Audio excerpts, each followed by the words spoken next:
Hello hi, welcome to Kokila's kitchen. இன்றைக்கி நம்ம கிச்சனில் ஒரு சூப்பரான ரெசிபி தான் பார்க்க போகிறோம். சம்மர் வந்துட்டாலே எல்லாருமே வத்தல் வடகம் எல்லாமே போட்டு ரெடி பண்ணி வச்சுப்பாங்க. நான் வந்துட்டு ஃபஸ்ட்டு ஒரு ஜவ்வரிசி வத்தல் போட்டேன். இன்றைக்கி மசாலா வத்தல் தான் போட போகிறோம். ரொம்ப ரொம்ப சிம்பிளான ரெசிபி. வீட்டில் இருக்கிற பொருட்களை வச்சு ரொம்ப ஈஸியாக இந்த மசாலா வத்தல் நம்ம செஞ்சிடலாம். இப்போ நான் ஒரு கப் அளவு பச்சரிசி மாவு எடுத்திருக்கேன். இதை கடையில் வாங்கின மாவு தான், வீட்டில் செஞ்ச மாவு இல்லை. ஏன்னா நான் பல வீடியோவில் சொல்லியிருக்கேன், நான் இங்கே ஜாம்நகரில் நமக்கு பச்சரிசி மாவுலாம் அரிசி காய வச்சு அரைக்க முடியாது. அதனால பேக்கெட் மாவு தான் நமக்கு ஈஸியாக இருக்கும். ஸோ நீங்கள் வீட்டில் இருக்கிற மாவாக இருந்தால் கூட எடுத்துக்கோங்க. நாம் இப்போ அடுப்பில் பாத்திரம் வச்சிடலாம். ஒரு கப் மாவுக்கு 9 கப் தண்ணி சேர்க்கணும். இல்லை கொஞ்சம் மாவு சேர்த்து எடுத்தால் கூட நீங்கள் கொஞ்சம் எக்ஸ்ட்ரா கூட சேர்த்துக்கலாம். இப்போ இவ்வளோ தண்ணி வைக்கிறீங்களே, அது சரியாக வருமா அப்படின்னு கேட்டால், இவ்வளோ தண்ணியில் அந்த மாவு வெந்து வந்தால் தான் உங்களுக்கு வத்தல் உடையாமல் நல்லா அழகாக ரவுண்டாக கிடைக்கும். நம்ம தண்ணி கம்மியாக வச்சோம்னா மாவு திக்காகிடும்.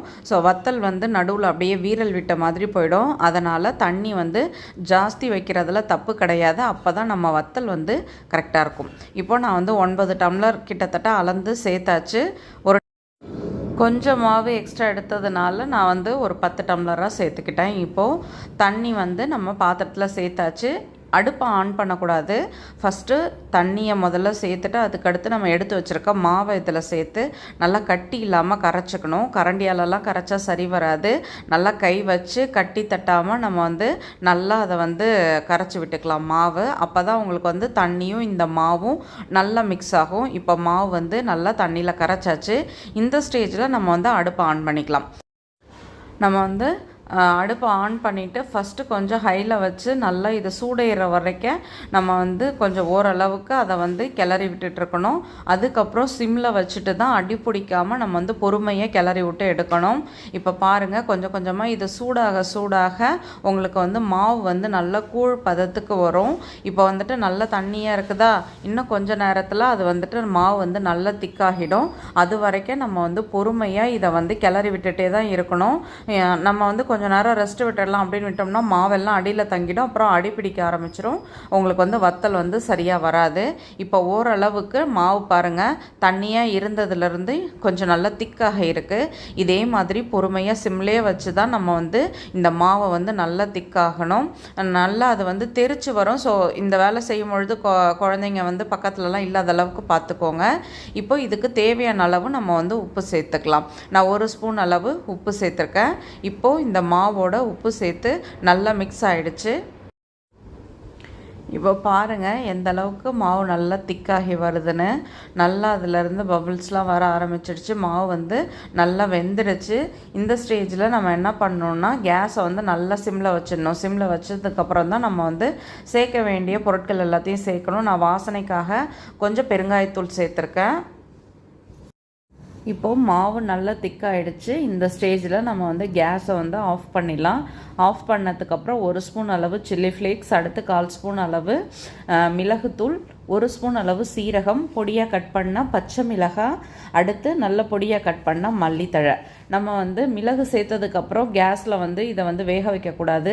நம்மளோட வத்தல் ஃபுல்லாக அப்புறம் கருப்பாக மாறின மாதிரி போய்டும், நல்லா இருக்காது. அதனால் கேஸை ஆஃப் பண்ணிவிட்டு லாஸ்ட்டாக இந்த பொருட்களை நம்ம சேர்க்கணும். அப்போ தான் அது சூட்லேயே அது இதுவாகிக்கும். நம்ம வேகுமா வேகாதா அப்படின்ற பயம்லாம் நமக்கு தேவை கிடையாது.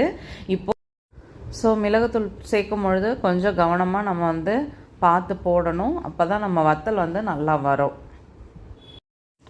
ஒரு சின்ன பாத்திரத்தில் நான் கொஞ்சம் தனியாக எடுத்து ஆற வச்சு எடுத்துட்டேன். இப்போ இதை தான் நான் எடுத்து ஊற்ற போகிறேன். இப்போது நம்ம பிளாஸ்டிக் பேப்பர்லேயோ இல்லை துணியிலையோ சேர்த்துக்கலாம். எனக்கு இந்த பேப்பர் கொஞ்சம் ஈஸியாக இருக்கும். அதனால் நான் பேப்பர் எடுத்துக்கிட்டேன். இப்போ பாருங்கள், நம்ம ஆற வச்சுருக்க இந்த மாவை அப்படியே சின்ன சின்னதாக ரவுண்டாக நம்ம இந்த பேப்பரில் ஊற்றிட வேண்டியதான். இப்போது எல்லாத்தையுமே நம்ம ஊற்றிட்டு பார்க்கலாம். அதுக்கப்புறம் நான் டெரஸில் போயிட்டு இதை நல்லா காய வச்சுட்டு வத்தலை நல்லா சூப்பராக நல்லா முறுமுறுன்னு காய வச்சு எடுத்துகிட்டு வந்துட்டேன். இப்போது இது நம்ம வெயில் இருக்கிற இடத்துல தான் வீட்டில் போட்டிருந்தது. அடுத்து டெரஸில் காய வச்சு எடுத்துகிட்டு வந்துடலாம். வத்தல் இப்போது நல்லா வெயிலில் காஞ்சு இங்கே பாருங்கள் நல்லா மொறு மொறுன்னு ரெடி ஆகிடுச்சு. இப்போ வந்து இதை நம்ம எண்ணெயில் பொரிச்சிட்டு எப்படி வந்திருக்குதுன்னு பார்க்கலாம். நான் வந்து பொரிச்சு டேஸ்ட் பண்ணி பார்த்தேன், சூப்பராக இருந்துச்சு. இப்போ நம்ம எண்ணெயில் பொரிச்சிட்டு பார்க்கலாம். இப்போது அடுப்பில் வானல் வச்சாச்சு. வானல் வச்சுட்டு தேவையான அளவு எண்ணெய் சேர்த்துக்கலாம். எண்ணெய் சேர்த்துட்டு நம்ம வந்து காய வச்சு வச்சுருக்க வத்தல் எடுத்து இதில் கொஞ்சமாக சேர்த்து அப்படியே பொரிச்சு எடுத்துக்கலாம். இங்கே பாருங்கள் நல்லா சூப்பராக பொரிஞ்சு வருது. எல்லாமே எல்லா பக்கமும் எண்ணெயில் படுற மாதிரி போட்டு நம்ம வந்து நல்லா பொரிச்சு எடுத்துக்கலாம். வத்தல் இப்போது பொரிச்சாச்சு. கிறிஸ்பாக மொறுன்னு சூப்பராக நம்மளோட மசாலா வத்தல் ரெடி ஆகிடுச்சு. நீங்களும் வீட்டில் ட்ரை பண்ணி பாருங்கள், கண்டிப்பாக உங்களுக்கு பிடிக்கும். வீடியோ பிடிச்சா லைக் பண்ணுங்கள். என்னோடய வீடியோ உங்களுக்கு யூஸ்ஃபுல்லாக இருந்தால் சப்ஸ்கிரைப் பண்ணிக்கோங்க. மறக்காமல் செஞ்சு பார்த்துட்டு உங்கள் கமெண்ட் சொல்லுங்கள். எங்களை மாதிரி சின்ன யூடியூபர்ஸை சப்போர்ட் பண்ணுற விதமாக நீங்கள் வந்து வீடியோஸை ஃபுல்லாக பாருங்கள். பார்க்குறது மட்டும் இல்லாத செஞ்சு பார்த்துட்டு உங்கள் கமெண்ட் சொல்லுங்கள். ஃப்ரெண்ட்ஸ் அண்ட் ஃபேமிலிக்கு ஷேர் பண்ண மறந்துடாதீங்க. வீடியோ பிடிச்சா லைக் பண்ணுங்கள். தேங்க்யூ.